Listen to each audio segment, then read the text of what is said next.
Here comes the show, everyone. We are doing the recording now.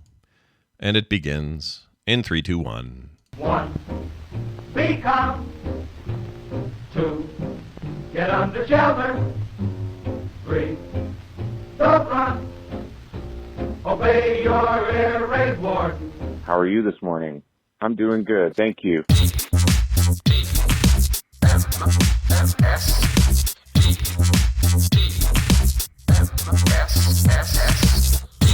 The morning stream. The good guys will come and get you. Okay?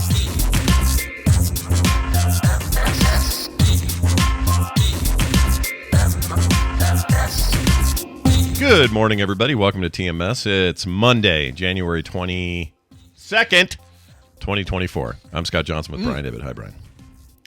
Scott, I was waiting. I was hoping that, maybe the fact that he's doing a 22nd might mess up and make him do a 23rd. Maybe tomorrow. Maybe tomorrow will be a 23rd, and then I'll accidentally get that 3. The 3 will stay, and I'll... The 23, Yeah. right? Yes, exactly. Never know until you get here and watch us.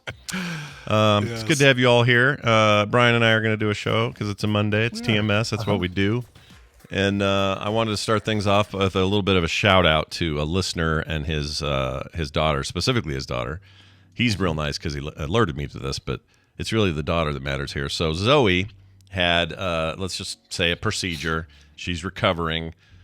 Seems like a sweet kid. And her pit bull, Cinna, is comforting her in her time of need. Aww, and I saw a really cute picture to confirm all this. Anyway, I don't like it when kids are hurt or sick. And so Zoe didn't have the procedure. Zoe did. Zoe's the person. Zoe's the kid. The pit bull is Cinna. Oh, and it's not okay. You know what? I was assuming it was our bacon friend Zoe, but different Zoe. Whole different Zoe. Whole different Zoe. Yeah. So young Zoe. She's probably. I guess there could be multiple Zoes, right? There are more Zoes than just Zoe. There are many Zoes, but she is ours. This is our own. This is ours, and there are many like it. That's right. This particular Zoe is young adolescent daughter of a listener who is recovering well. Been through some stuff. Her dad's awesome for letting us know. So just wanted to give a little quick shout out to Zoe and her sweet pit bull, who's giving her comfort now. Oh, yeah. Hope you're recovering. Hope you're doing well, and regardless of being a different Zoe, I still prescribe bacon. Bacon will help you get through it. No matter what it is. We don't even know what it is, and we're saying take bacon. That's what we're saying. Because it's the cure-all. Yeah. Yes. Do not apply it directly. Ingest it internally. Wait, if it's an open seeping wound, you don't want to wrap it in bacon. Don't apply bacon. Is not an acceptable gauze. That makes a lot of sense. Bandage. That makes a lot of sense. Right. There are bandages that look like bacon. Those are okay. But don't eat those. No, don't eat those. Whatever. Let me tell you from experience, those are not bacon. They're like gum. It's like chewing gum. You don't want that. Speaking of food, we went to an Olive Garden over the weekend, and so quick thing about Olive Garden, super easy to just laugh at it and go, Olive Garden, what a crappy chain restaurant. It's not that bad. It's fine. No, the food's it's really fine. not that bad. And I'll be honest, Tina and I, every once in a while, we'll just look at each other and say, what do you think about unlimited soup, salad, and breadsticks? Yeah. That is a dinner right there. Yeah, it's $10. It's nothing. We walk in, we are happy to just say, soup, salad, and breadsticks, hand them back the menu, and a nice tea. And they let you swap whichever soup you get next, and it doesn't have to be the same one over and over. Although we never do. We always get the zuppa Toscana. I do too. So although the their minestrone we had was pretty good, so I swapped around a little bit. But anyway, that's what we did because my family extended family life in the last couple of weeks has been insane. And Saturday we had 2 separate dinners planned. One at 5 with my mom, my sister, her husband. The same day. Oh, geez. Yeah, and then later with Kim's family, so we could spend some time with Julie before her treatment started today. And so it was a little back-to-back. Thankfully, we were all kind of in the same area, so it wasn't like big drives or anything. Yeah. But anyway, the first one was at Olive Garden. Why? Because John will eat nothing in his life except Italian food. It's all he'll eat. Oh, no, really? Oh, yeah. His name's John De Palma. The dude has got freaking Italian blood coursing through his veins. He thinks that the world... He doesn't have blood. He has marinara sauce. Exactly. Or a little bit of white sauce maybe going through his veins. But he wants pasta. He wants Italian. That's just his deal. And it's either that or somewhere super expensive, and nobody really wanted to do that, including him. So we just said, fine, let's go to Olive Garden. So we do. This was a weird thing because we get there. Okay. Everything's great. Our server's awesome. We get the food we asked for. Things are going wonderful. And we notice the place is filling up with kids from the high school dance. Fine. No problem. Well, okay. Some kind of formal. It's fine. No big deal. I was going to say, it's not homecoming time. It's not prom time. So I asked this kid. There was a tall kid not far from us. I said, hey, dude, I'm just curious. I called him dude because I wanted to seem like a hip young kid, like I knew what the teens were living like. That's what I was aiming for. So how's the younger half live? Yeah. So I said, "Hey, dude, what dance is this?" He's a pedo. I go, "What dance is this?" Just curious, and he says, "It's preference." And I went, "Oh, right, it's a thing I forgot about." So back in the day. And when I was in high school, where you could choose light mode or dark mode. You could choose whether or not what font it uses for. You go to preferences. Okay. Some people call it settings. You do settings dance. Sure. But no, I remember when I was in high school, it was basically girls' choice is really what it came down to. It was one of the girls' choice. So there's like the Sadie Hawkins. There's other stuff. Yeah. But that was one of them. We were more in the pop music world, so we actually had the Sophie B. Hawkins dance instead of the Sadie Hawkins dance. That's the right way to do it. Instead of asking a girl or instead of a girl asking the guy to the dance, she would just say, "Damn, I wish I was your lover," and then walk away. Yeah, no, that's a good tradition. I wish we would have adopted countrywide, but no. Deep cut for everybody over 40. Let us know if you got that joke, everybody. Anyway, okay, so it's a.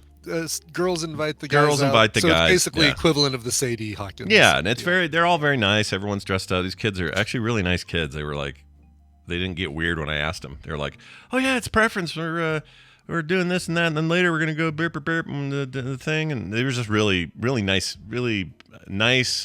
communicative, not quiet, grumpy kids. It was just nice to see. Mm-hmm. The kids are all right, I guess, is what I'm trying to say. Anyway. Yeah, good.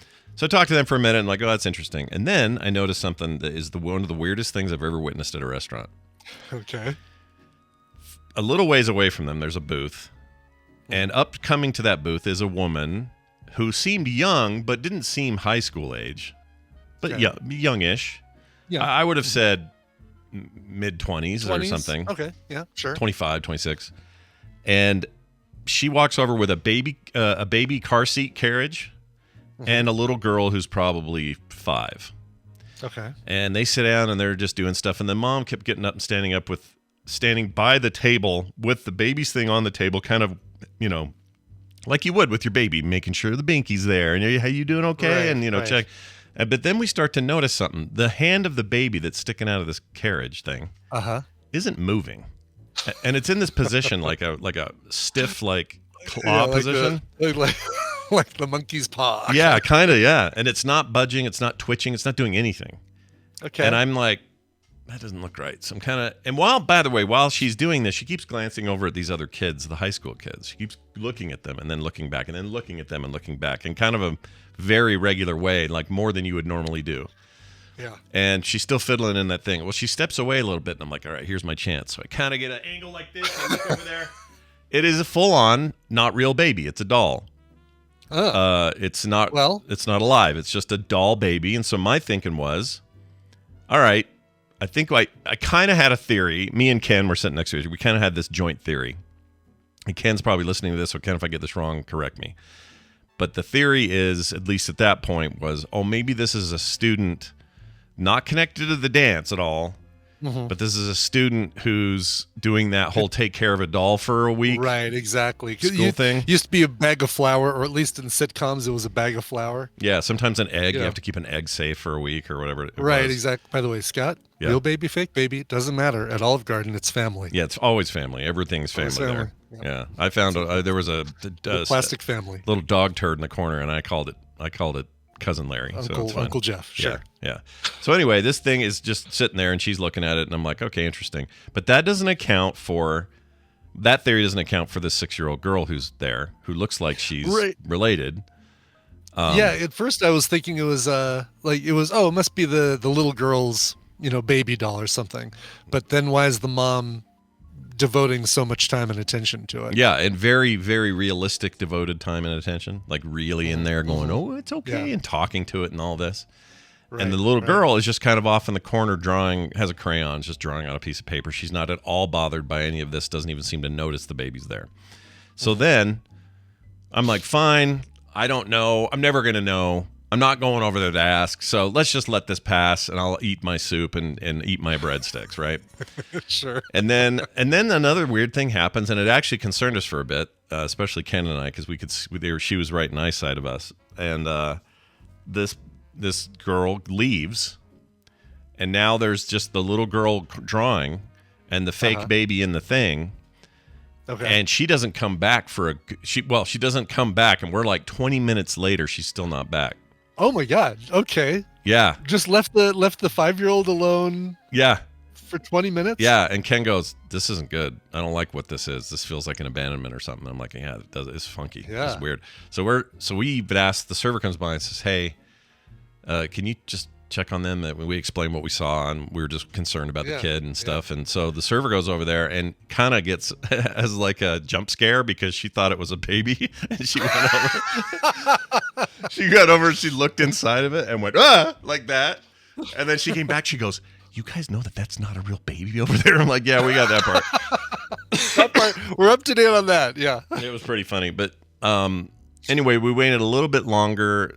Now staff is sort of looking, paying attention to it, and nothing bad's gonna happen to these kids because we're all watching. Yeah. But we're thinking, did this woman abandon this kid? I was thinking she was gonna come back and say, actually, the baby's fake, and that's a little person. This is my girl. This is my partner. Her name is Gladys, exactly, and she's just a tiny person. Anyway, so she gets, finally, about the time we're about to leave, and honestly maybe even get cops involved or something because it was looking weird because enough time had gone past, she comes back. Okay. And just reintegrates herself or whatever, and she's just there, and I'm like, okay, phew, whatever that was. I was still a little concerning. Yeah. And no, that's a long time. And the girl never, probably was getting so much attention now from the staff and stuff that she didn't get distressed about the whole thing. And the girl was fine. She just chilling. Yeah. She drew the whole time. Just crayon, like drawing. Okay, cool. That was it. And the plastic baby don't care. It's just chilling there too. So this mom or whatever she was comes back, and we start leaving. It's about the time we decided to go, and it looked like she just maybe been in the bathroom for a long time or something. I couldn't tell where she went. But as we're leaving, she went to World Market about a block away. Yeah. To do a little shopping. Yeah. Get some real food. Just kidding. So as we leave, John decides to, last second, 94 years old, all right? Decides he's going to go figure this out. He's, I'm going to figure this out. I guess that's what's in his head, because I actually talked to him about it. But he peels off from the rest of us, cuts around the other side, and then goes over there and talks to everybody involved. Talks to the girl, talks to the little girl, talks to the waiter over there. Fake baby a little bit, probably. Fake baby. And then it looked just like it was annoying, and I went, I can't watch this, so I just kept moving. Yeah. And I get outside. He never mentions it again. I didn't bring it up again. I don't know what words are exchanged. So you didn't get... I don't know. I have no closure. No closure. Because I don't want to hear John. John thinks he's saving the world every time he does anything. And I didn't want to hear his beef. Oh my God! Finally we were gonna. Oh my God, we're gonna get an answer from this. And well, I don't think his interaction with the older person, the person who seemed to have left, was very brief. I doubt he gleamed much from it. But he's just this way. He's got to kind of get in there and just has to be a part of everything.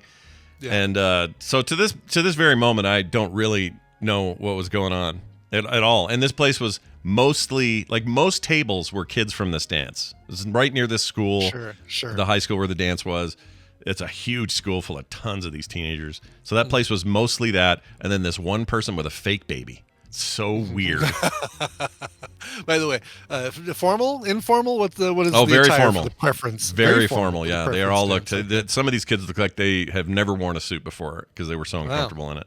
Doesn't sound like much of a preference. It sounds like a requirement. It sounds like a requirement. Welcome to the requirement dance. Yeah, what's the preference part? I assume it's girl gets to prefer the boy. Yeah, she gets her preference of boys, basically. Yeah. Oh, I did see this, though. You get your full choice of all of these men, none of which are equipped to please you. Here's another funny thing we saw going in. I swear it brought me back so hard to high school. But we're walking in and we see one girl is piggybacking on one of the boys. There's a little snow out. It's kind of raining. Sure. Wet, kind of not quite rain, not quite snow. It's just kind of a weird night of weather. And so they're running and laughing, and she's on his back. Hee hee hee tee hee hee, and he's going, here we go. And then another couple right behind that, and then one behind them also having a lot of fun. They're like pushing each other and just laughing and goofing around. But the one in the middle, this girl's walking 12 to 15 feet in front of him, just looking pissed. Just walking like this all by herself toward Olive Garden, and the kid in the back just kind of head down, kind of walking real slow behind her. And I had all this world building in my head about what's going on with Denise and Frank over there. And I wanted to go up and ask him and go, dude, you okay? You all right? You having an okay night? You all right, dude? I didn't. Bastard wouldn't share his tour of Italy with her. I guess not. It was wild, though. Anyway, took the last breadstick, yeah, and then didn't ask for a new plate. Yep, it was fun though. We went light and got salad, soup, and whatever breadsticks. I only ate one breadstick because I knew I was going to be eating somewhere else. Yeah, right. You did have second dinner. Yeah, we totally had Hobbit dinner for real. So we left that place, went to a sushi place I'd never been at that wasn't too far. That's where we met everybody else on Kim's side, and that sushi was killer. And to remember the name of this place, I don't remember it. I wish I could because it's high recommendation list out of nowhere. I'd never even heard of them. Wow. The sushi was amazing. I had something, although you can tell when a place is owned by like authentic people from the region, from Japan. You can tell because no one's speaking English very well. They do enough to get by, and that's fine. I actually like it. Thumbs up, because that means everything's authentic. Food's going to be better. Except their menu, you can tell they just don't quite get it. So I ordered something called the Baconator roll. Okay. Because I had to know what this was. Yeah, sure. And I was like, really? Baconator? They just popped over to Wendy's and bought you a Baconator. And that's what we were thinking, because everybody obviously first thought were like, wait, why is there a Wendy's menu item on this menu? But really all it was like a eel salmon combo thing that had these crispy, almost like bacon-like stuff on top. And I asked her what it was, and she said, oh, that's, what'd she call it? Not eel, but another kind of thing. Anyway, you can fry it up and make it crispy in little teeny bits. Interesting. But so it wasn't even bacon. Not even bacon. So that's what I'm saying is like, you could have called this anything. Instead, you guys decided, oh, the Americans, they love bacon. They love Baconators. We'll call it Baconator. It made me laugh so hard. I love that. That's funny. Fantastic, though. It was a really good roll. It was like amazing. I would probably get it again. Good. Yeah. And they were not super expensive. It was great. It was a really nice place. If I remember the place and locals want to go there, I'll get it for you. Like Hootie 42 would probably love this place. I'll have to let them know about it. Anyway, so there's that. Olive Garden, quite an event this week. There you go. Yeah, there's a lot going on there. We do have a quick email or a text I'd like to get through here from Alan. Alan says in 2012 I whipped out on a run. Probably wiped out. I think he meant wiped, right? Probably. Yeah, let's say wiped out on a run. Don't say you ever whipped out anything on a run. Unless you whipped it out on a run. Yeah, don't do that. Don't do that. The neighbors will call you on it. It's bad. Don't do that. He said, I broke my coccyx, 3 ribs, and had a concussion. He's talking about ski run, by the way. Yeah, yes. I like that spelling of coccyx. Yeah, I do too, actually. I wish it were spelled that way. It would be a lot easier than the XY whole business. Yeah, see, he put COXIS. Yeah, that's pretty great. Yeah. Anyway, this is a ski run, not a run, just a ski run. Right. He says, I broke my coccyx, 3 ribs, and had a concussion. There is a 4 to 5 hour window. I have no memory of it yet. I was awake and asking my sister the same 3 questions over and over again. All I remember is leaving the ski lodge after dinner. Next memory, I'm in the ER hours later. Yet I still love it, and I go skiing and I'm going skiing this weekend if I had the time. Guess I'm crazy, Alan. He just keeps going. Wow. Yeah. Good for you. You know what? Maybe that concussion affected the part of your brain that feels like skiing is dangerous, and you're set. You're good from now on. Yeah, from now on, you're set. You could do ski jumps, you could do whatever, and not have to worry about it. So thank you, Alan. I want to know what the 3 questions he kept asking his sister over and over again. I mean, it's probably like, where are we going? What's going on? What happened to me? But part of me really wants it to be, if you could be any kind of tree. Yeah, how much of a concussion are we talking here? Because you could have some fun. How many licks does it take to get to the center of a Tootsie Roll Pop? And it doesn't matter how many answers she gives him. He asks it 3 more times. Amazing. Yeah. Anyway, thanks, Alan, with 2 L's. We appreciate it. Wow. Brian, you have a little something here. A little something. So a couple things. Number one, any future films from Yorgos Lanthimos? I'll be watching alone from now on because we watched Killing of a Sacred Deer, and Tina just said, "Yeah, I'm done." The Favorite was the only standout, the only one of his films that she actually liked. Did not like Poor Things. Did not like Killing of a Sacred Deer. Did not like Killing of a Sacred Deer at all. Like the main focus of that film, at least the second act and what has to be done. Yeah, she had a real issue. It's a weird freaking movie. That movie. It's so weird. It is. Did she seen The Lobster or No Lobster either? She's probably not into that either. Did not like The Lobster, although liked The Lobster more than Poor Things and Killing of a Sacred Deer. Yeah. But I love his movies because they're weird as shit. That's why I like them. They are. Yeah. But I get it. Kim won't watch them either. I tried to get her to watch that movie, Killing of the Sacred Deer, and she's like, "Oh, this is the guy that did The Lobster. No thanks. I don't want to." I said, "Okay." Yeah, Colin Farrell, great. Nicole Kidman, great. Ooh, a lot of nudity, and I think Barry Keoghan, great as we know. Mm-hmm. But the decision in that film, or the lack of decision, and how that decision gets made, my God, it's so weird. His movies are weird, and I appreciate him for it. Yeah, and they're weird in a way that I can. Like, I'm one of the few people I've talked to that like Beau is Afraid. Beau is Afraid, rather, not was. Mm-hmm. Yeah. But I like these kinds of things because they are showing me stuff that no one else is doing. Like, no one else is making movies like Yorgos Lanthimos or whatever his name is. Lanthimos, yeah. Yeah, no one's making those. Give me Michael Gondry 100 times out of 100. I will totally take and Charlie Kaufman. Give me for my weird movie fix, I'll take those 2 guys any day of the week.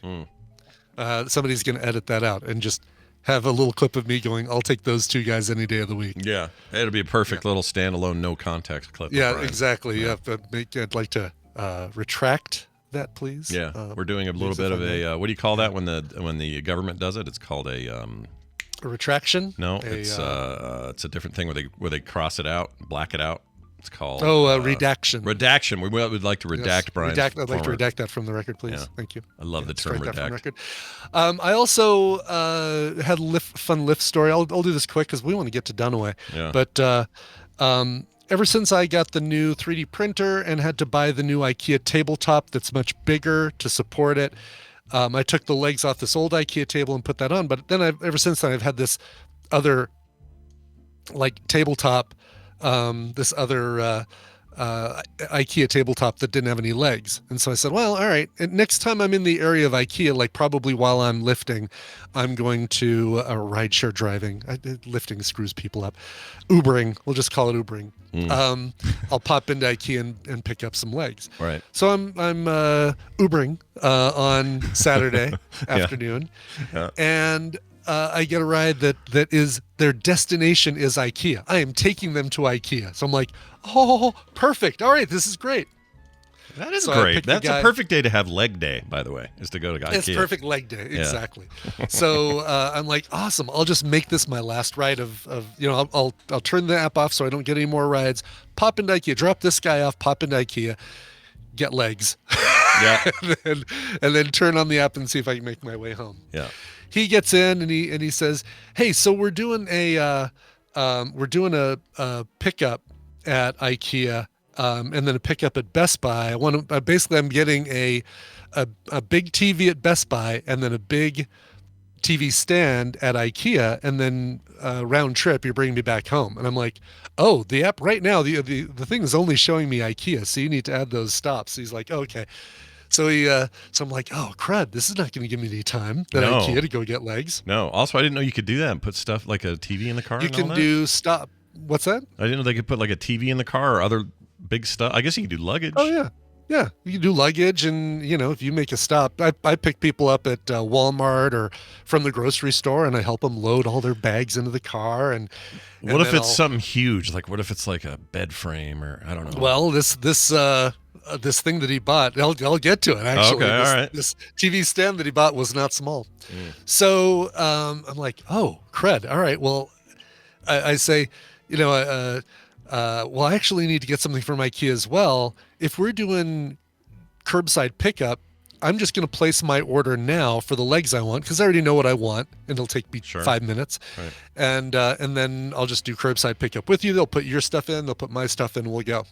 He's like, cool. And then he says, oh, and it's actually, the app is telling me that it's faster for us to do the Best Buy stop first and then do IKEA. And he's not able to get the thing to go home. Like, it's only letting him add one stop, and it's keeping IKEA as the final destination. But it's supposed to let you do more, right? Or is I've never had anyone do 2 stops in a ride, and so I'm thinking that it only lets you do 1 stop. That you can do basically you can do a stop and then a destination, but not 2 stops in a destination. Got it. But I said, let's once we leave Best Buy and I mark that we've left that stop, see if it lets you add another stop, make IKEA the stop, and then make home the final destination. Got it.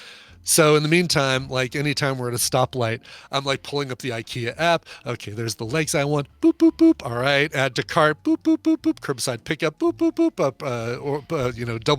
Double tap on the side button. Smile in the little camera so it pays for it. Excellent. All right, got my curbside pickup order. Nice. So we get to Best Buy. Best Buy takes forever to do their curbside pickup. They send him a text and say, oh, you are next in line. Let us know what parking spot you end up in. There's like numbered parking spots for the curbside pickup. He says, well, we're in spot number 1 because there's no other people here.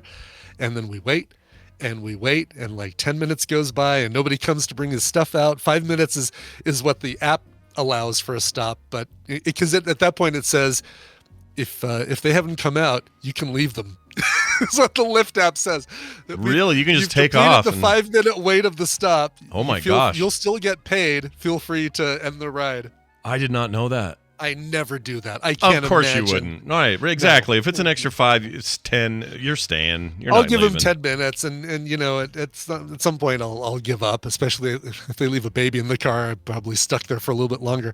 But so finally he goes in, and mind you, he's in a walking boot. He had foot surgery the week before. He's in a walking boot. So he hobbles his way into the Best Buy and then comes back a few minutes later with his giant TV and a coffee maker, a Keurig coffee maker on a little shopping cart. So I hop back there. I help him load stuff into the back of the thing.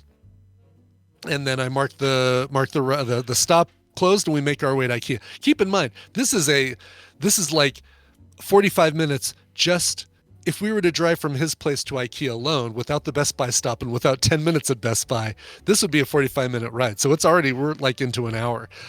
Dang, dude, this guy, he was your buddy that day. He was my buddy. We chatted about everything. I found out about, he works for Wall Street in New York, coming out here to visit his girlfriend who lives out here. They both love their jobs, although he's thinking about leaving Wall Street and changing jobs and coming to live in Colorado because he likes the weather out here better, blah, blah, blah.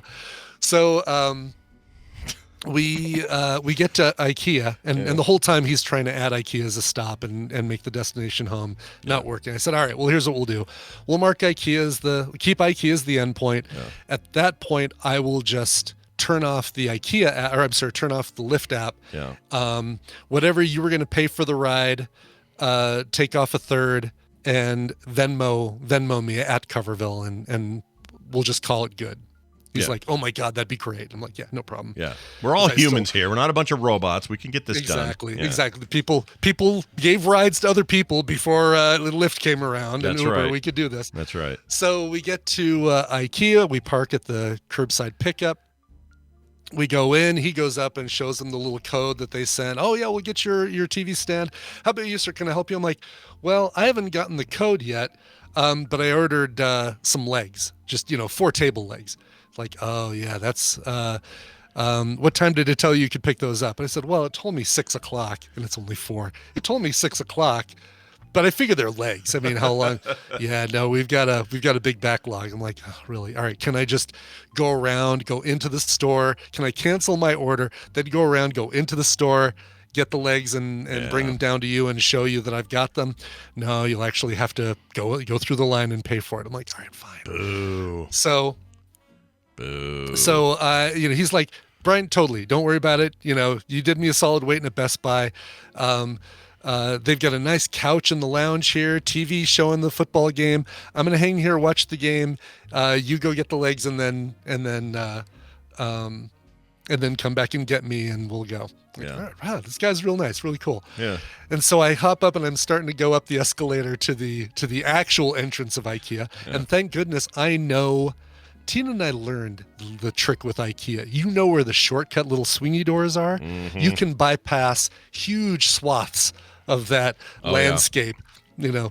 You cut through here and you go right into rugs, and then you go here and you get to planters. No, it seems crazy when you're doing it, but there is a path, and once you know it, you'll never do anything else. Exactly. Yeah. You can get in and out of Ikea in a much shorter amount of time. Yeah. So the guy was nice enough to tell me the aisle and bin number for the legs. I go there, bloop, bloop, bloop, grab all 4, go into line. Somebody's in front of me doing the self-checkout, and they're looking at every item and then scanning and then looking back to the item and then looking at the screen to make sure that the screen says the item that they're looking at. And then they put the item in their bag. I'm like, oh my God.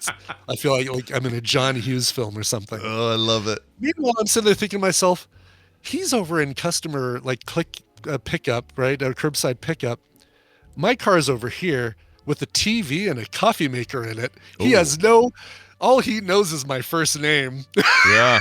I could hop in the car with 4 table legs, a TV, and a coffee maker, and pew. If you were that kind of person. If I were that kind of person. The problem is he would report it. He could report you as a driver. He could easily report me to Lyft, and there would be problems. Yes, would not be worth the deal. So I get the legs and pop back down there. Sure enough, he's waiting there, and we load. I help him load his TV stand in there. I was in Ikea for probably 10, maybe even 15 minutes, just because 12 minutes of that was that stupid line. Oh, wow. But so they must get a lot of curbside requests then, that place. They do. They apparently do. And it's a smart way to do it. Like, if you save so much money, because my problem with Ikea even happened while I was just going in to get the legs and passing through the 10th of Ikea that I went through. You pick up stuff. If you go through Ikea, you pick up more stuff than you went into Ikea for. If you do curbside pickup, you just get the thing you want and you are out of there. Yeah. But you can't place the order on the way to Ikea. You got to place the order the morning that you're planning on going to Ikea. Yeah. And now you guys are going to lunch. No, not. And that's right. We probably would. Oh yeah. So we get back. We get back to his apartment. I'm thinking, there was no place for me to park the car. And you've got a car full of stuff, like a big, heavy TV stand that you can't carry on your own, a coffee maker and a big TV. And you're in a walking boot, and your girlfriend is also recovering from chemo, as a matter of fact. Yeah. And I don't know how we're going to do all this. We get there. Luckily, there's a parking space right in front. His girlfriend is out there waiting. He'd been texting with her the whole time and letting her know the story. And she walks up and says, "Oh my God, hello, you precious driver." This is good. Instead of taking off with that TV and losing all your karma hit points. Exactly. You got a buff. You got buffed, man. I've got karma points in the bank. Let me know when I can spend those. You got like a plus 50 rune installed now on your karma points. You're all good. Yes, exactly. So that's great. Anyway, he did tip me very well. Yes. Oh, of course he did. He tipped me in the app, and he gave me the third that he took off of the ride, he put back on Venmo. So like basically he gave me the full price of what he paid for the ride down to Ikea, gave me that same amount for the ride back, even though I told him to take a third off. That's great. That's great. That's my favorite Lyft story you've told. I like that. It's very heartwarming. It's so much better than the guy who had who made out with a FaceTime call in the back seat of my car. Yeah, those guys, they get less of our time. Sorry, everyone. Less of our time, exactly. All right, I'm going to call Dunaway. We're going to have a game. And people are all worried it will take too long. No, this is a quick one. It doesn't take as long as Feud. We don't have an extra person in here. It's always a little bit easier. You just have 6 things you've got to say and answer, right? Yeah. Yeah, it ain't that big a deal. Plus, I'll probably cream him today because I feel very motivated to win. Ooh, good. Yeah. Excellent. I don't even know why I feel that way, but I do.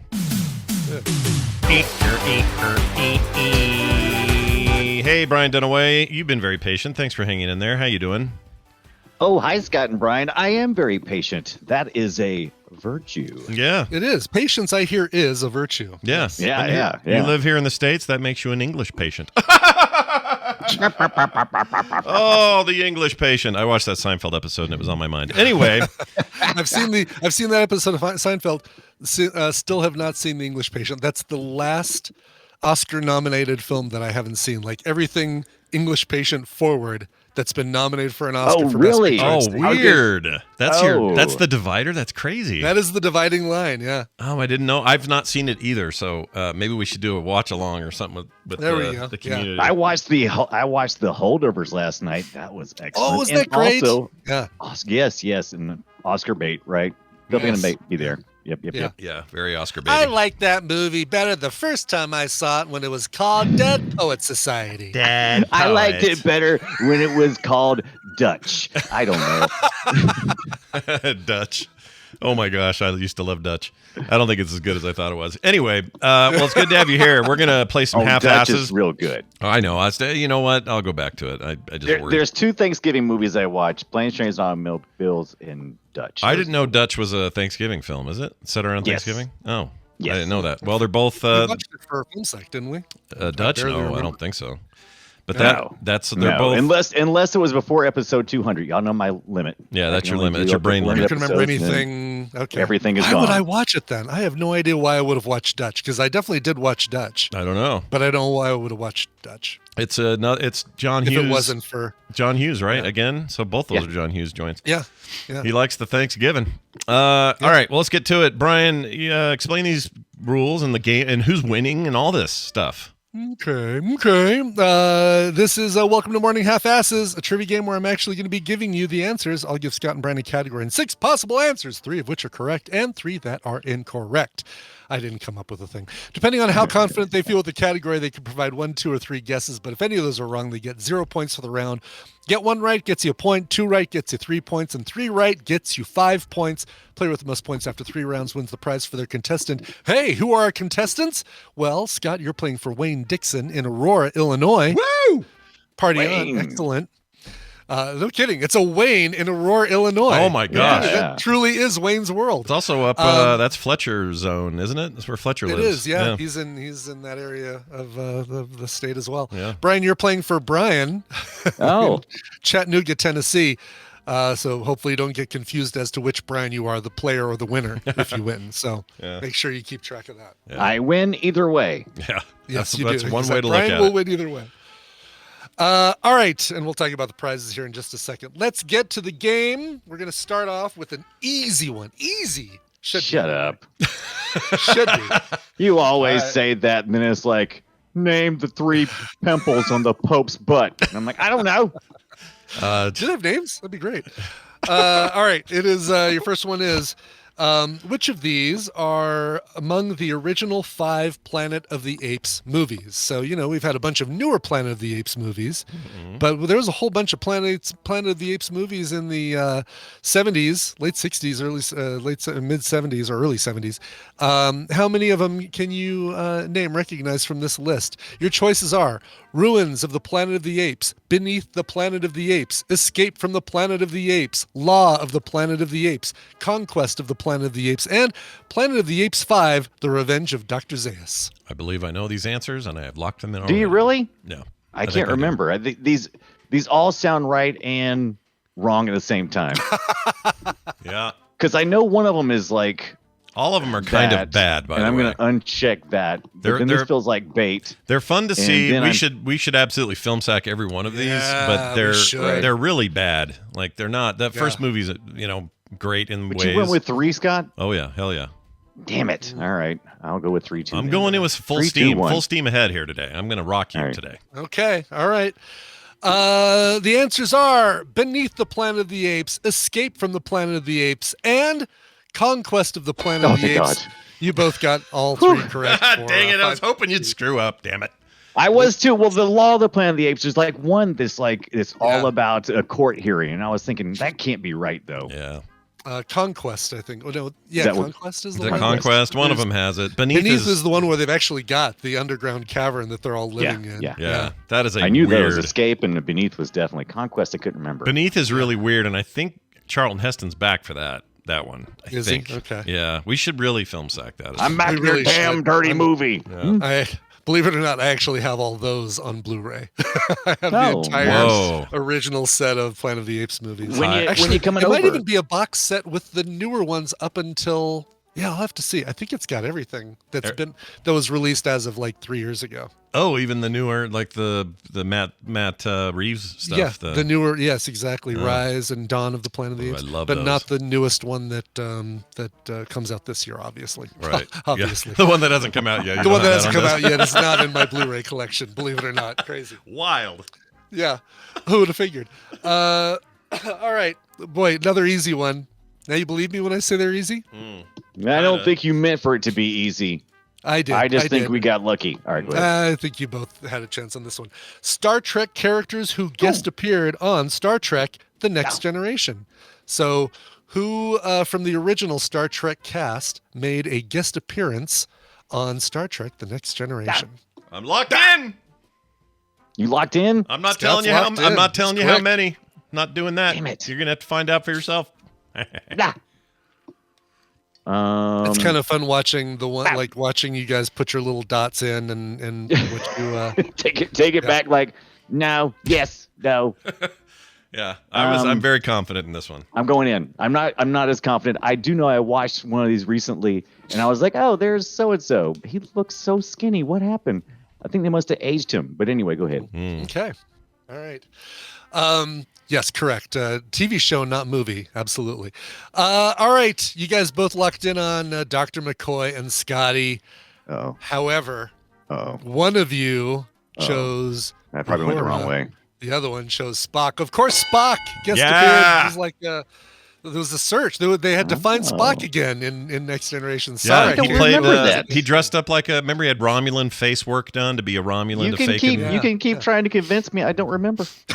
It was at least a 2-parter, maybe more. I can't remember how long it was a 2-parter. Yeah, for sure. Yeah. And of course, in Generations, you got your Captain Kirk, but that was not in the TV show. That was not on Star Trek: The Next Generation. That was Star Trek Generations. That's true. Oh. Yeah. Yes. And McCoy was just I can't believe you don't remember your first. Yeah, Scotty was first episode, right? No, other way around. McCoy was really old and walking down the hall in that first episode. He was so skinny. It was 100 and something years old, and then Scotty was the one where they pulled him out of the transporter signal. The pattern pulled his pattern out of the buffer. Yeah. And then I still don't remember Spock being on the Next Generation. I'll have to go back and watch it. You can explain it to me again, Scott, but it doesn't matter. I remember don't recall it. The first it was a 2-parter, and the first episode ends with the hood coming off, and it's Spock, and it's Leonard Nimoy. Yeah. And then the second episode is the full on. It was a big deal at the time. Yeah. All right. Well, Scott leading with 10 points. Brian. You need to get all of these just to tie Scott. Fortunately, it's something up right up both of your alleys. Let's see how well you remember Convoy. Which of these are accurate CB radio slang? Your choices are Flying Donut for a police chopper, Chicken Coop for a way station, Rock City for Detroit, Snail Trail for a speed zone, Buster Brown for a UPS truck, and Go-Go Juice for coffee. Which 3 of those are accurate terms? These all feel right and wrong at the same time. This is a great one. I don't know for sure, but I'm going with a couple of them here. Yeah. They're all awesome. I love it. I know. I need some go-go juice. Come on. Exactly. I'm passing through Rock City. Got to get some go-go juice and chicken coop. All right, I'm gonna do that. All right. Even though I know they're not right, but I'm going all left side just to see if. Are you gonna tell Scott you're going all left side? All right. Fine with me. care. I'm good. Well, I'll tell you. A flying donut is a police chopper. Yeah. A chicken coop is a way station. Dang it! Now I'm getting worried now. And Rock City is their slang term for Little Rock, Arkansas. So no, the other one Scott got right was Buster Brown for a UPS truck. Go-Go Juice is actually their term for gas or diesel. That's Go-Go Juice. Yeah. Gotta stop and get some Go-Go Juice. And Snail Trail is not their term. A turtle race is their term for a speed zone. My dad had a CB in our motorhome. So every time we'd go to Lake Powell or something, he was always on there talking to truckers. And it used to make me so nervous because of the way they talked. And he would try to do it. He'd be like, yeah, I'm heading down the come on, and it's blah, blah, blah, over or whatever. And they'd come back and go, hey, and I used to sit there going, this doesn't sound right. None of this is right. What is this? What is this language? Yeah, I didn't like it when I was a kid, but I wish I would have paid more attention because it was actually pretty fun for him. Yeah. Anyway, I'm going to start using Buster Brown for UPS truck on the regular. I really like that term. Yeah. Oh, hold on, Tina. We got to wait for the Buster Brown to deliver my my printer resin. I wonder why. That means congratulations is going to Wayne Dixon. Wayne's World, party on. Excellent. Sorry, Brian. You're getting Autonauts versus Pirate Bots and The Quarry Deluxe Edition on Steam. Ooh. But Brian and Chattanooga, you're getting some pretty cool too. The Dark Pictures Anthology, House of Ashes. Sounds like a fun little sweet game. Oh, I'm the sure Dark it's very Pictures wholesome. Anthology, House of Ashes. Yeah, no, so that one I know. The other two I don't know. Oh no, I know The Quarry. The Quarry is also a horror game, and it's made by the same people, these Dark Pictures Anthology people. Oh, really? Okay. So House of Ashes, it may even be in the same series. Universe kind of thing? I can't remember, but they're both really good, highly regarded horror games. So if you're into those, you're going to love those. Astronauts versus Pirate Bots, no idea. I don't know what that is. I'm sure it's great though. Because who doesn't like astronauts and who doesn't like pirate bots? Exactly. Well, it's Autonauts, Scott. I keep reading pirate. Oh yeah, there you are. Autonauts versus Pirate Bots. But who doesn't like Autonauts? I don't know. I mean, even Brian likes he likes GoBots. So what's wrong with him? GoBots, Scooter. Oh, they suck. Anyway, what's your take, Ibit? What do you think about Scooter from GoBots? GoBots. I couldn't tell you thing one about GoBots. Listen, I wasn't even Transformers. I was Micronauts. Right. There was no no Transformers, so definitely no GoBots in my life. There are days I wish the Micronauts would have. Were you gone just on to cheap? be as huge? Is that why you got Micronauts? Because they were small and cheap? Micronauts weren't cheap. They were. You had to buy the tubes. They were expensive. Well, they're not cheap now. No, they weren't cheap at the time, man. I had to do so many chores to earn a freaking Biotron or hope that I would get something for Christmas. Yep. But yeah. And you and I both had the whole tubed up setup, right? Yeah, the rocket tubes. That was so awesome. It was great. Tube up. Like it would just it'll fan on one end and blow it around. So like the transportation method on Futurama is what we're talking about. It's just tubes of Micronauts, and it was so cool. You could depending on how much money you had, you could buy tons of it and just have it all over your house. Yeah, I didn't have that much, but anyway, Micronauts rocked. GoBots sucked. Okay, that's the and Baron Karza and all the little magnet connections and stuff. So great. Yeah. So go suck a GoBot. Bye. All right, he's gone. My. That is it for that. Let's take a break. When we come back from this break, we're going to spend some time with our good pal Steven Schleicher. It's his time of the month. And we'll see what he's got going on. A few interesting things been dropping over the weekend. All that coming up in a moment after Brian plays a song. What do you got? Yeah, boy. Those of you who are like, yeah, Brad, you need to play more hard stuff on the show. Well, boy, have I got something for you. Got a band called the Intemperate Sons. They have a brand new album called Once Again. And they are, I'm sorry, take that back. This is their new single. Their album is going to be called Dark Days Night, which is coming out early 2024. And I've been sleeping like a dog. Like that? It's produced by Amir Darak and the Intemperate Sons, recorded at the Kitchen Recording Studios in Dallas, Texas. These guys are great, and they are some heavy stuff. Originally from Dallas is where they came from. So amazing name, by the upcoming- way. Intemperate Sons. That's amazing. Yeah. Love that. I think people really like this. From the brand new album called A Dark Day's Night, here is Once Again. Man, freeze a tiger so the tiger can finish her fight. Your best.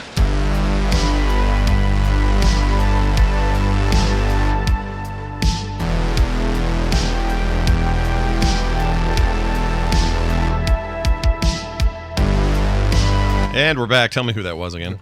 There's no way that Ollie Munk does not spray a lot of saliva when he talks. When you listen to that, there's like, okay, thanks. Someone please get Juno Temple a towel, please. Yeah, please? no Can you kidding. get That guy's a spit monster. Guaranteed. Yeah. Oh, I loved him so much. Gosh dang it. That season was so good. Oh, I just heard Juno Temple is going to be in the new Put her in everything from now on. new film that it's like the or new season of something that I've been trying to get you to watch. Oh, and this really? would finally push you over the edge, I think. It Let's see absolutely here. will. I love her in this. Loved her. And she's just been announced for. Oh, what is it? Dang, I'm looking. Upcoming. Here we go. Untitled Venom sequel. That's right. She's going to be in the next Venom movie. So okay, well then finally I we'll guess get you to I'll watch. I'll watch Venom. Yeah. I'll get caught up. I'll watch those first two. I'll be Get all caught set up for on it. the first two Venoms, and if we have to, we can watch them on Couch Party. Give her all the Emmys and the Golden Globes and the whatnots. She was fantastic this season. So good. Everybody was. Nobody phoned it in. They stuck that landing like never before. Freaking Fargo, man. Gosh dang So it. good. My fandom went anyway. up 10 feet. Anyway, go ahead. That band you just heard, by the way, were the Intemperate Sons from their brand new album, Dark Day's Night. That is their song, Once Again. Excellent. Dr. Calhoun says, I don't get Juno Temple. Watch Fargo. You'll get Juno Temple, okay? Yeah. You'll get her. If you think all she is just a kind of a bratty British girl from Ted Lasso, you're wrong. You're wrong. You're so wrong. She was great at that, actually, but you were so wrong about that. I Am Sci-Fi suggests that we sack Venom, and I agree. I think Venom. Ooh, let's do Venom 1. Yeah, let's do it. Yeah, I think that would be a really good one. Let's maybe even sneak it in sooner than later. I got a complaint yesterday. I got a guy says, and he was super nice about it. He was saying, I hope you guys take this in the way it's meant. It's just a, what's the word I'm trying to say? Constructive piece of criticism. Oh, sure. But he says, man, I love TMS. I listen to it every day. It just gets better and better. But lately on FilmSack, the movies you guys are watching just don't interest me at all. And it made me think, not that we need to change anything major, but I do think we ought to get some stuff in there where it's like, oh yeah, of course you should do Venom. Oh yeah, you should do that weird old thing from the 60s that everyone talks about it forever. And then when you guys finally watched it on FilmSack, lately we've been doing movies I don't know, Black Hat's fine, but it's not there's nothing significant about Black Hat. It's just kind of there. So Right. I don't know. I kind of get his point. Yeah, a little bit. I mean, 3 Days of the Condor, widely respected film. Does it hold up? I mean, I feel like for every Black Hat, we've never heard of this, there's a Desperado, there's The Arrival. I mean, it's like, yeah, that's true. That's true. Yeah, that's a really good point. Maybe, I don't want to, I try coming not to off give. of a week, coming off of Black Hat, it'd be like, it's kind of a little bit of a meh movie. Good for a Michael Mann film. Okay. Yeah, it was for, all right. For us talking and having a good time, always good. See, that's the part I would say is that even if you don't like the movie, come for the fun. Yeah. Just come for the listening. You don't have to watch the movies before you tune in. Exactly. Yeah. But and I probably shouldn't get one email. I don't want to. I try not to do this. Yeah, you get one email and then try to exactly. apply it to everybody. Obviously, you can't do that. But yeah, I do look forward to Payback though. We're doing Payback this weekend. I love Payback so much. Can't wait for that. Yeah, exactly. Almost my favorite. Actually, it might be my favorite Mel Gibson movie. I'm trying to think if I like something more. Oh, really? Taking wow. the Mel Gibson problems out of the mix. Yeah, the Mel Gibson equation out. Yeah. It's either this or it's Road Warrior. Lethal Weapon is hard for me to top. Yeah. Road Warrior. Yeah, for me it's probably this and Road Warrior tied, and then he's great in Lethal Weapon.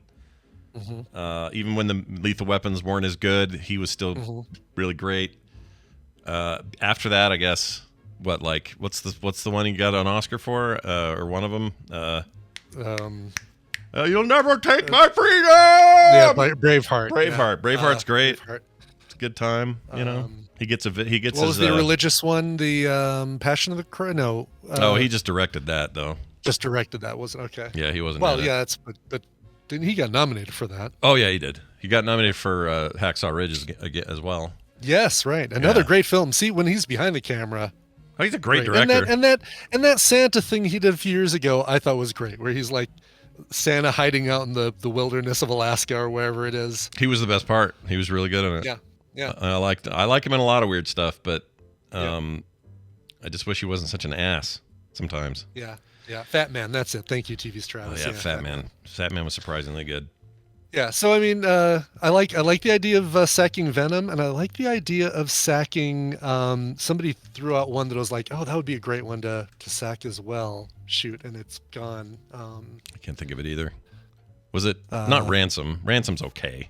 No, but there was one that we just because it was only in my head. Baby Driver is now on Peacock, and I think it's worth a sack. I still haven't seen it. I'd love to see it. Let's do it. Yeah. I mean, if we can deal with the Gibson problem, we can deal with the ass hat known as Kevin. Kevin Spacey? Yeah, hell yeah. Yeah, Kevin Spacey. Yeah. All right. Well, what are we going to do with this ass hat right here? And now, welcome Steven to the show. He's a huge freaking nerd. Dollar bills, y'all. Just kidding. I don't think he's an ass hat. He's a cool hat. He's a cool hat, Jack. And he's a cool hat with a cool guy in it. That's right. Only cool guys underneath his hats. Anyway, it's Steven Schleicher from MajorSpoilers.com. Hello. Hi, Brian. How are you today? Hi, Steven. It's so good to hear from you. Oh, man. I just love hanging out with Brian. Yeah, I know, right? Never calls you an ass hat. That's why. I get it. Hey, I heard your hometown the other day getting talked about on, I think it was Bill Burr's podcast or somebody like that. They were talking about how they loved performing there, but they hated they hated driving there. They hated it. Yeah. Because of how there's nothing. Is it really like that? Like, is that nothing? Just, I mean, have you ever been on the east half of Colorado? Briefly. Yeah, it's like that. It's like from Denver to like Salina / Kansas City. It's the same. Okay. Yeah. All right. It's all the Front Range, high plains. I got all self-defensive because I was like, Steven lives there. You can't talk shit about Steven. No, he's not wrong. He's not wrong. All right. Well, as long as you're okay with it, then I'm fine. I mean, I've got the internet, so the world can come to me. What do you need exactly? What do you need? What do you need to leave the house for? That was actually the question when I was interviewed back in 2000, I guess, 2002, to come back to Hayes. They were like, "You're living in California. Are you sure you're going to be able to handle Hayes?" And I'm like, "Yeah, you got the internet and the cable television. I can have everything come to me. I don't, everything else is fine." What else do you need? But those two things, exactly. Well, there's some other things. But... Hot and cold running water, sewage system going out to the main city pipe. Let's see. That's about it. What else do you need? What else do you need? Well, you're here, and that means we get to talk about some nerd stuff. And since so much happens over on your side about comic books, about film, about all those connected bits of tissue, I noticed something over the weekend. For some reason, Cobra Commander was trending on social media networks, including Twitter /X and all these other places. And I thought, what the hell is going on here? Is Cobra Commander coming to kill us all? No, you actually know the answer to this. What is actually happening with Cobra Commander right now? Yeah, so last week, Cobra Commander #1 dropped from Skybound Entertainment. This is the technically 4th or 5th book from Skybound Entertainment in their new Energon universe, whatever you call the stuff that Transformers power supply stuff is, Energon. Yeah. So here's the thing. Back in 2022, IDW lost the rights to, or Hasbro decided not to renew the rights to Transformers, G.I. Joe, and maybe one other property. And no one knew where those things were going to go to. And then finally, it was announced in June of last year that with the release of Void Saga #1, that Transformers and G.I. Joe had moved over to Skybound Entertainment, which is Robert Kirkman's joint. That is technically an imprint of Image Comics. But in Void Saga, or I'm sorry, not Void Saga, Void Rivals, it's revealed that these two warring factions suddenly are being played by the Transformers. The Transformers are using them against their will. And so then that leads into this greater storyline of the Transformers come to Earth. And so then obviously G.I. Joe is getting involved in that. Larry Hama continues the series from IDW and Marvel. So he's been doing that for a while. And then to really kind of dive into the backstory of how G.I. Joe and the Transformers are so intertwined with one another, they've got two miniseries, Duke, which of course follows G.I. Joe's Duke. That launched last month, and that's a 4 or 5 issue miniseries. And then last week, we get to see kind of the origin story of Cobra Commander in another 4 or 5 part miniseries. And it's great because you learn that he was this outsider that came into Cobra Law, and he kind of was dealing with technology that they weren't supposed to be dealing with. And there was an uprising, and he tried to take over and, gets the scarred face. So we know why he has to wear the mirrored mask and everything. Oh, I was going to ask you if we've ever seen him with the mask off. Have we? We don't see him with the mask off we do see him, but we don't see his normal face. He's wearing a mask when he's in Cobra Law. And then there's an uprising and a bomb goes off and it scars his face. And Globulus is like, I'm going to revive you so that you can, so I can watch you die. And then Cobra Commander is like, no, listen, I've got this idea on how we can use this technology for us to take over the world. And so then he gets his mirrored dome, and he's starting to walk the earth at the beginning of the series. And we find out, and this was probably the biggest reveal and probably why Cobra Commander was trending, is that ever since Void Rivals dropped, people have been, and the Transformers showed up. Starscream is the big villain in the Void Rivals. And everyone's been like, okay, so where's Megatron? Oh no. Well, for hundreds of years, I guess, Cobra Commander has held Megatron captive and has been using him to advance the Cobra technology. Oh no. Oh, that's bad so news. That was the big surprise at the end of Cobra Commander #1. But if you want to, it's I think it's Joshua Williamson is the writer on this. He really is diving into some G.I. Joe lore, especially in Transformers lore, going back to the G.I. Joe movie and the Transformers movie from the 1980s. So if you're like, what the hell is a Cobra Law, or what is Globulus, and what of all of this stuff, then you should pick up Cobra Commander. It's a little violent. I'm down with that. Let's do it. No problem. But I think it's good violence. Yeah.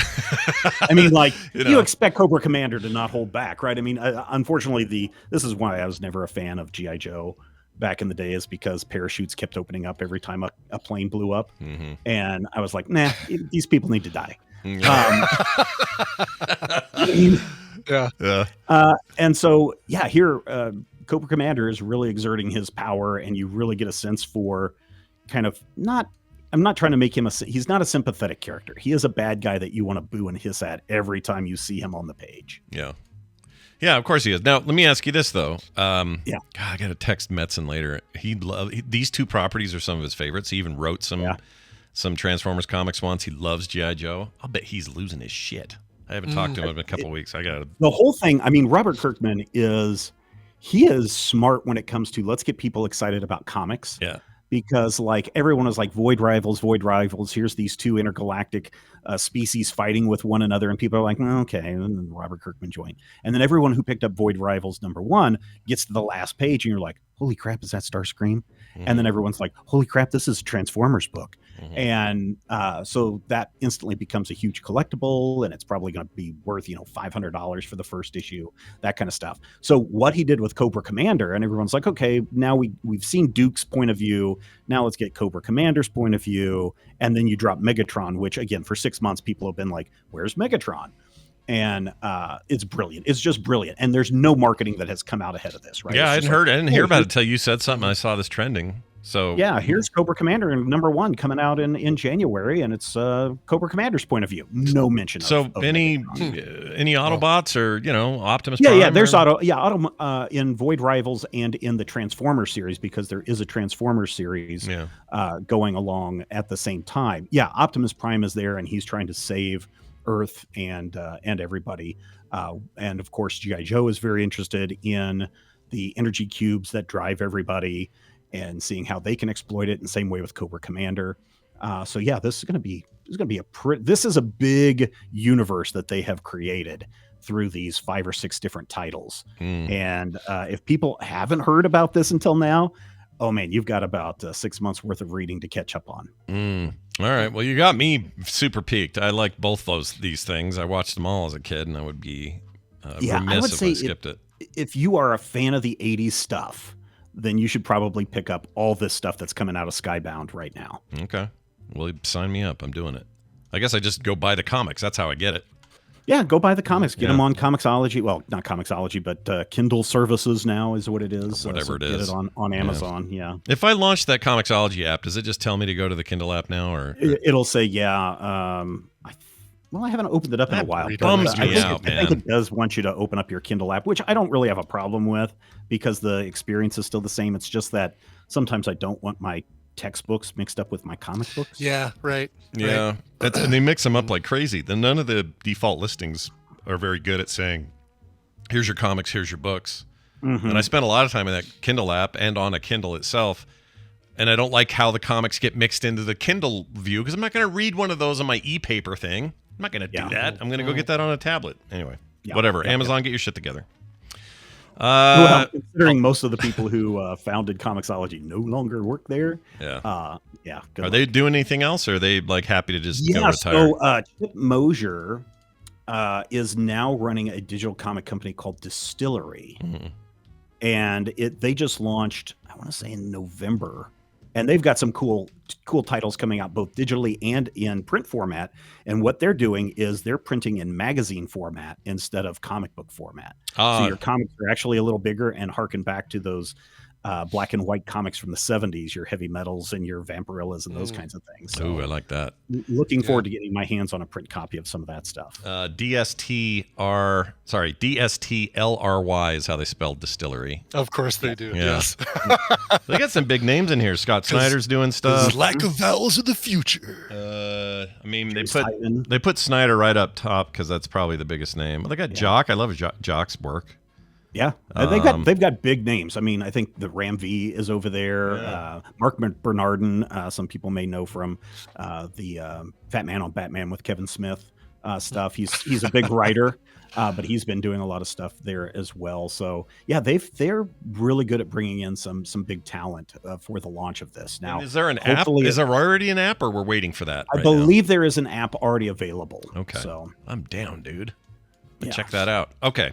Let's also quickly talk about the new Teenage Mutant Ninja Turtles comic book reboot.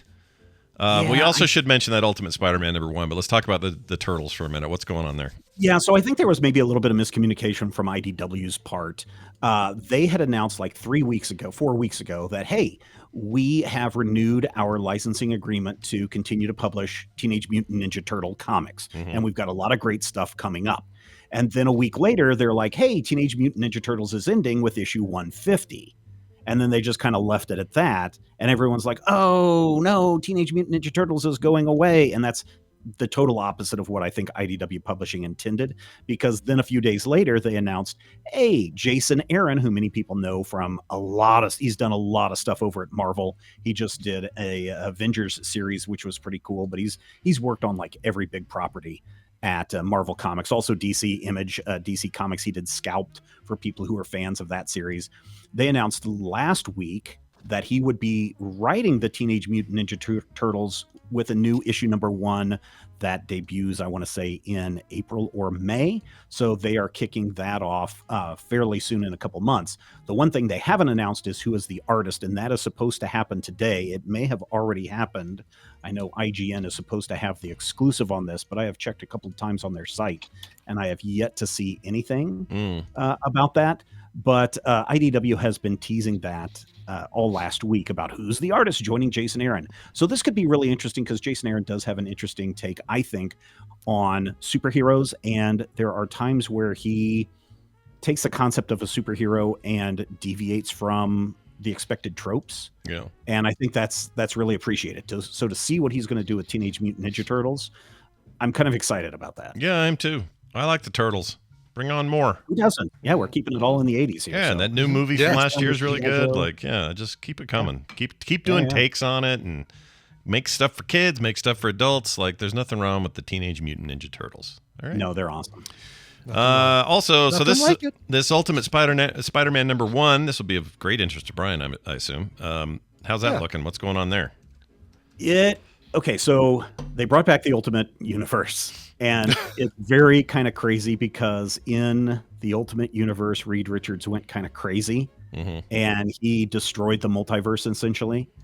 But it's back, and in the way that form. So Reed Richards prevented Peter Parker from ever being bitten by the spider. Well, now that the Ultimate Universe is back, and there just was like a 5 or 6 issue miniseries, what is it? I think it was just called Ultimate. I can't remember what the exact title was, but that kind of reintroduced the world to the Ultimate Universe, where everyone is like, something's wrong here. Something's not quite right. And so Ultimate Universe, we meet Peter Parker had he never been bitten by the spider, and what his life is like. He's married. He's got kids. Uncle Ben is alive. So and it's what if, basically, yes, Peter very Parker much, has never bitten. very much so. And then at the end of the issue, he gets a mysterious hologram that says, "Hey, you were supposed to become a superhero. Do you want to do it? I can make it happen." And so now we're going to see, what does a 35-year-old Peter Parker do when he gets his spider powers, and he still has to deal with being a parent and dealing with. Well, spoiler alert, Uncle Ben is in charge of the Daily Bugle, not J. Jonah Jameson. So how is that going to play out? And people I was just like, do we really need to bring back the Ultimate Universe? Yeah. But apparently everyone jumped on this thing. So if you're looking to get a physical copy of Ultimate Spider-Man #1, good luck.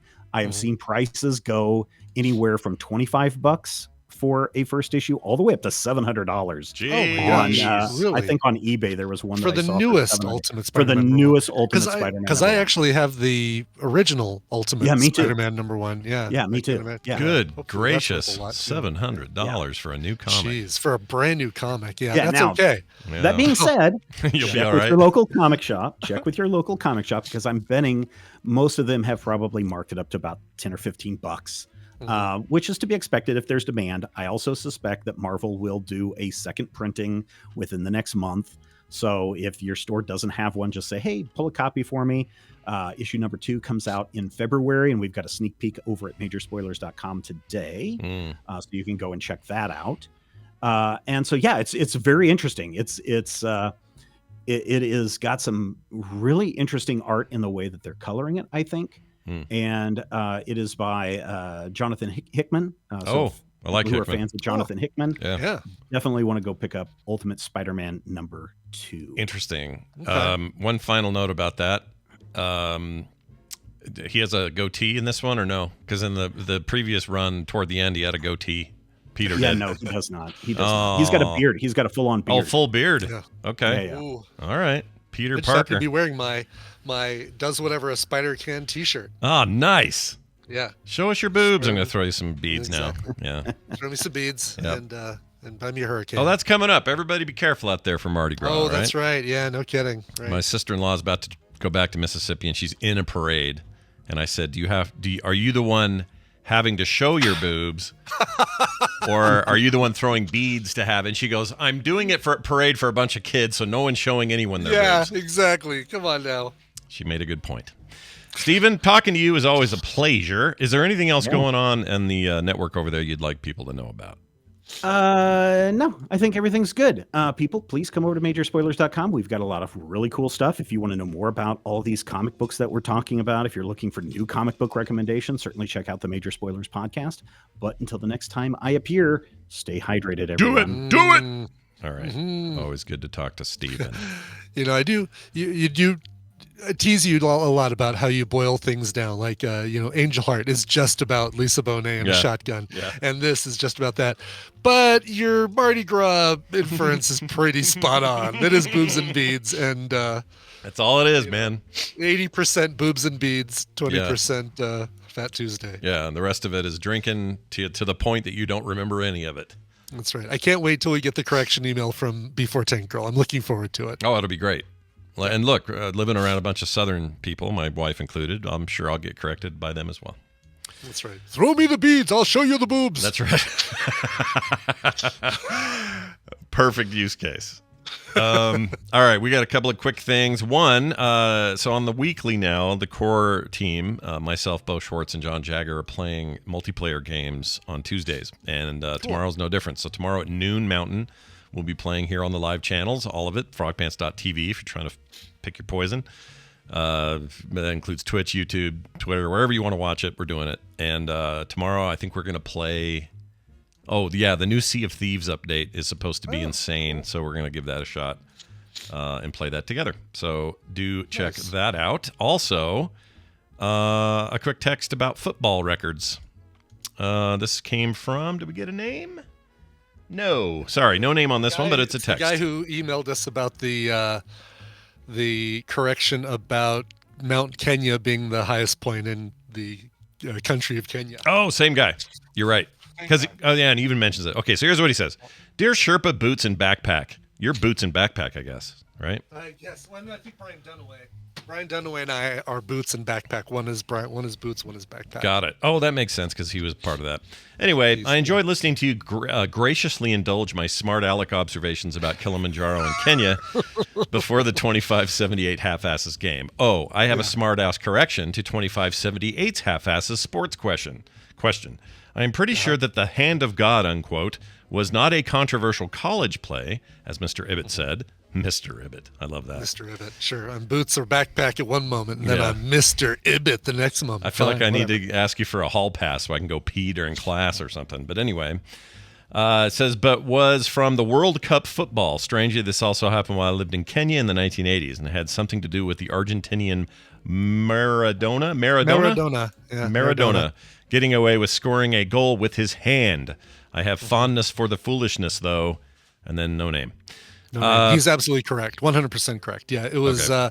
So often when I get those half-asses questions, when there's like, which three of these are this? Yeah. A lot of times the other three will be also the same thing. Like, which are three words for hats, for different kinds of hats, and then the other three were words from Alice in Wonderland or something. Gotcha.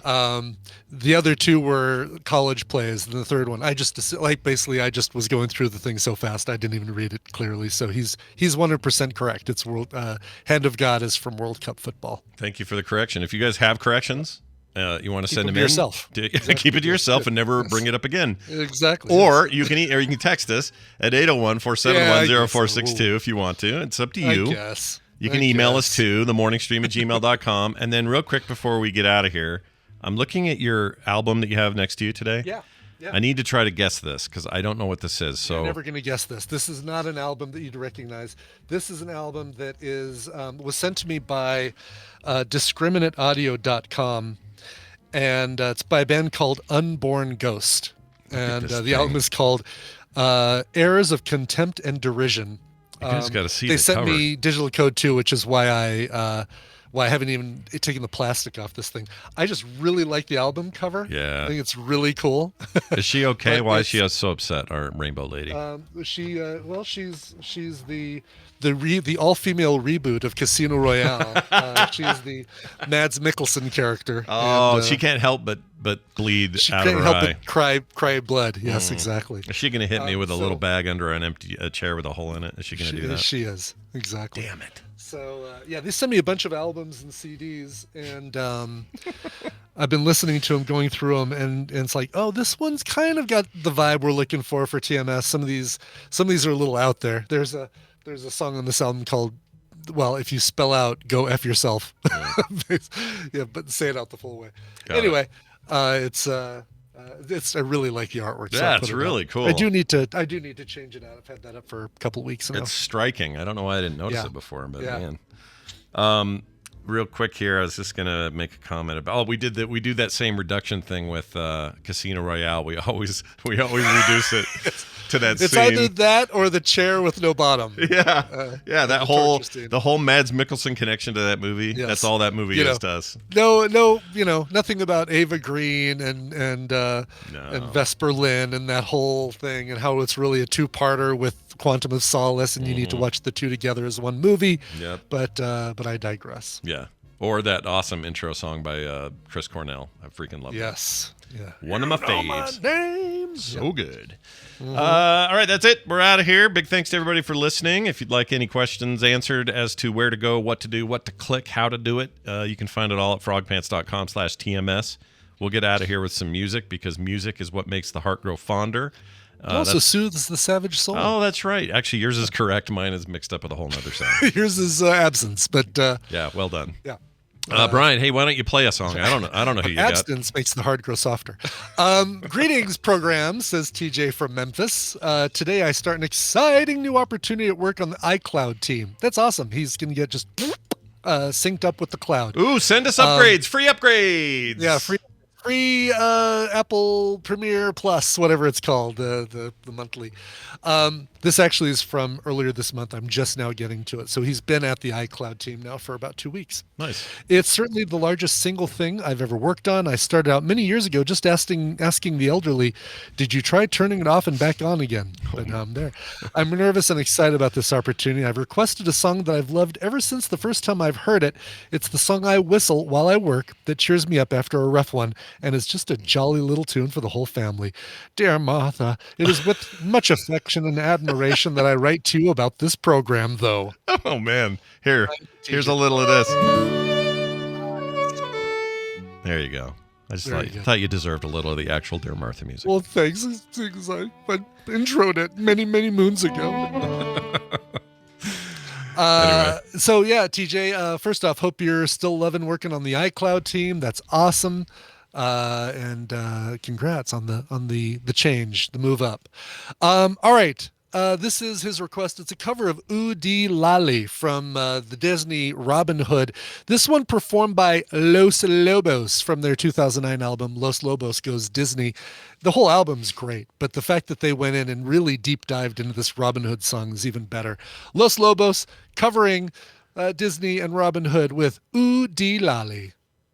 Get more at frogpants.com. What do you say we cut the chit-chat a-hole? Okay. Oh, yeah. Mr. Cage. That's right. We'll stop the chat.